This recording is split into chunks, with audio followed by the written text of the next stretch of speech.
අඩෝ මේ බයික් එකක් ගත්තද ඔයි? ආයි දන්නවනේ ඉතින්. අපි කී ඉන්නේ නැහනේ. සල්ලි කියලා බැලුවේ නෑ. ගෙනාව බයික් එක. මේ මටත් බයික් එකක් ගන්න ඕනේ ඔයි. අතේ සල්ලි පොඩි ගාණක් තියෙනවා හරිද? මට පොඩ්ඩක් ගෙවාගෙන යන්න තමයි ඕනේ මේ. තාමසේ මේකට දාපු ෆිනෑන්ස් කම්පැනි මොකද්ද?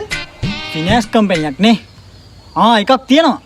නෑ මේ අහනව මේ මට සෙට් කරලා දෙනවකෝ ඔයි. නම්බර් එකක් තියනවද?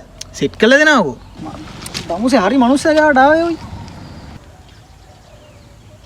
හෙලෝ. මේ අර මේ BD ෆිනෑන්ස් කම්පැනි නේද? මගේ යාළුවෙකුට බයිසිකලයක් ගන්න ෆිනෑන්ස් එකක් දාගන්න ඕනේ. මම වයලාගෙන් කලිනුත් මේ ගනුදෙනු කරලා තියෙනවා. මේ මගේ කාර් එකටයි ලොරියටයි එහෙමත් ෆිනෑන්ස් දාලා තියෙනවා. බල්ලු බයිසිකලක් කොල්ල දිබ්බනේ. බඩ දෙන්න නෑ ඔබ හොරෙක්. මට නම්බර් ඩීටේල් ඔක්කොම වැටෙනවා.